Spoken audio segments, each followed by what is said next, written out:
Yeah, hi friends. Doc South here, and what is this now? November 2019, right? Yeah.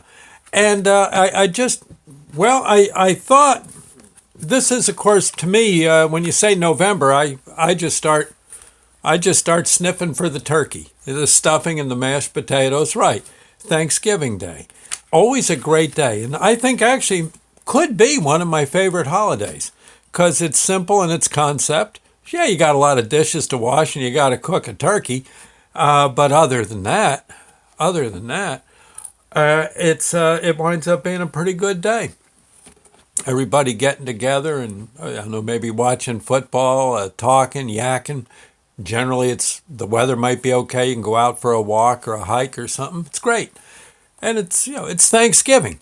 Well, I took I took all my various memories of Thanksgiving and then really kind of stirred it up a bit by creating this book I wrote now about 2 years ago, around 2 years ago, called Aunt Barb's Magic Oven. There's a copy there.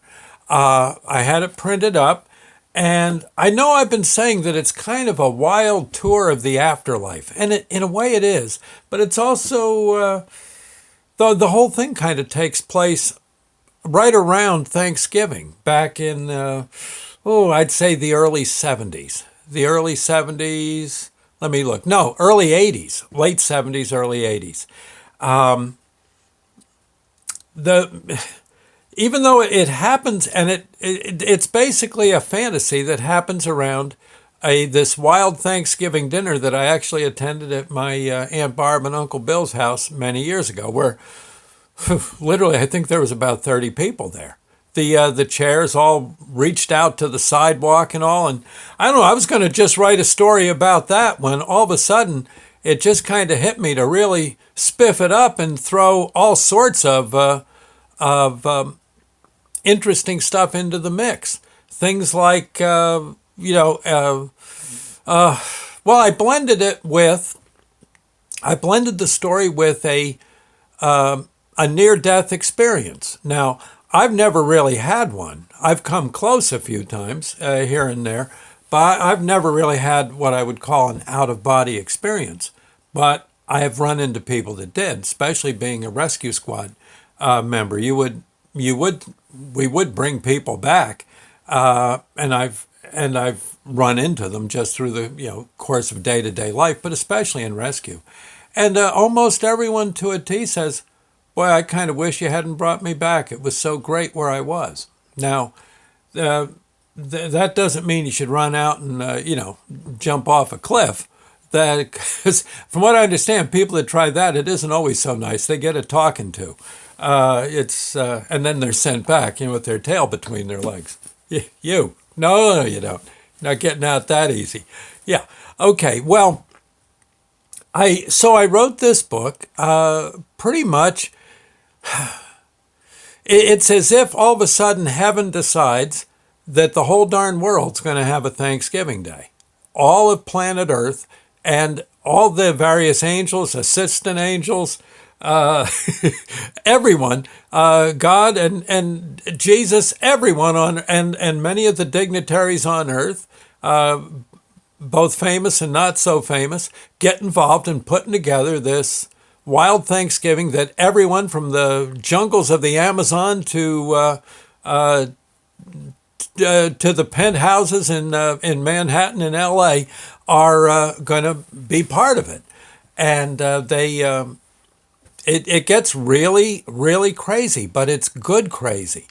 I mean, gosh, the Thanksgiving Day parade, instead of being pulled by reindeer, is pulled by pterodactyls, much to Santa's chagrin. But he survived. He survived. The In the parade, the battleship Arizona comes back and is actually steaming down the avenue with all the sailors in their dress white, singing "Anchors Aweigh." Yeah, things like that happen. You're taken to an area where, well, you're given a chance to see an area where perhaps all the things in creation are made and sent out to be used at various planets throughout this insane universe, and other universes. It's you get some lowdown on how different things are perhaps set up. It's not a sacrilegious book at all, though people that are very, very devout and have their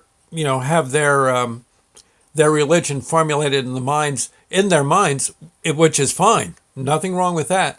This book might seem offensive, although honestly it was not at all written to shock anyone or make anyone want to burn an effigy of me in the middle of a square somewhere. It's just I think a book, when it's all said and done, you're going to say, well, yeah, that's pretty cool. Yeah, what Doc wrote, that, now that I think about it, some of this could maybe be. I don't think it's 100% correct, but I got a hunch we're going to find, by reading this book, I think it'll make you think and you'll enjoy it. It's just basically a mixture of heaven and earth on one really great Thanksgiving Day somewhere in the late 70s, early 80s. I know you'll like it. If you want to get a copy, I got them. If you're really broke, you can just ask for a copy. I'll send it out to you. If you got extra bucks, I could use extra money. The books are around $12 a pop. And there you are. I invite, by the way, anyone that has, many of you Facebook friends have read the book or have, I have videos of me reading it on YouTube. So some of you already pretty much know. I'd appreciate your opinion of the book too. Honestly, it was written with trying to point out that it's a good universe after all. I think we get so dwelling into the negative, and I don't think that's what the powers that be want. I just don't think so. Positive and little miracles happening every day. That's what eventually works out to some of the big miracles that is our existence. Aunt Barb's Magic Oven, and another book I'm writing, which I haven't really named yet, I don't think. Not quite ready to put a title on it. That one's going to be pretty much the same thing. Even Millie's Itinerary. If you're a dog lover, this dog really touched our life. Good old Millie. See her? Yeah. And she was such a wonderful critter. And chances are your dog is too. And this book, Millie's Itinerary, might get you in the habit of noticing all the little and perhaps recording all the little things that your dog does to regulate their world in a good way, their world with you. And honestly, this book, this one's cost me a little more to print, so it's around $15. Again, same deal. If you're really broke and you'd like a copy, oh yes, I'll send it out. If you know someone else who might benefit from that book, let me know.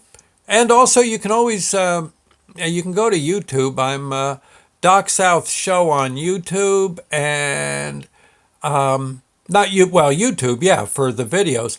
I do have a GoFundMe page, and right now I can't think of the number of it. GoFundMe, here, I think. Well, you just go to GoFundMe.com and search Doc South. You'll see me. It's there. And I think it's, let me see, I'm trying to get it to show up on the computer. Well, forget that. Yeah, computer said no. I'm not going to show you right now. But I'm there. You can always email me, docsouthshow@yahoo.com, and I'll send out that info.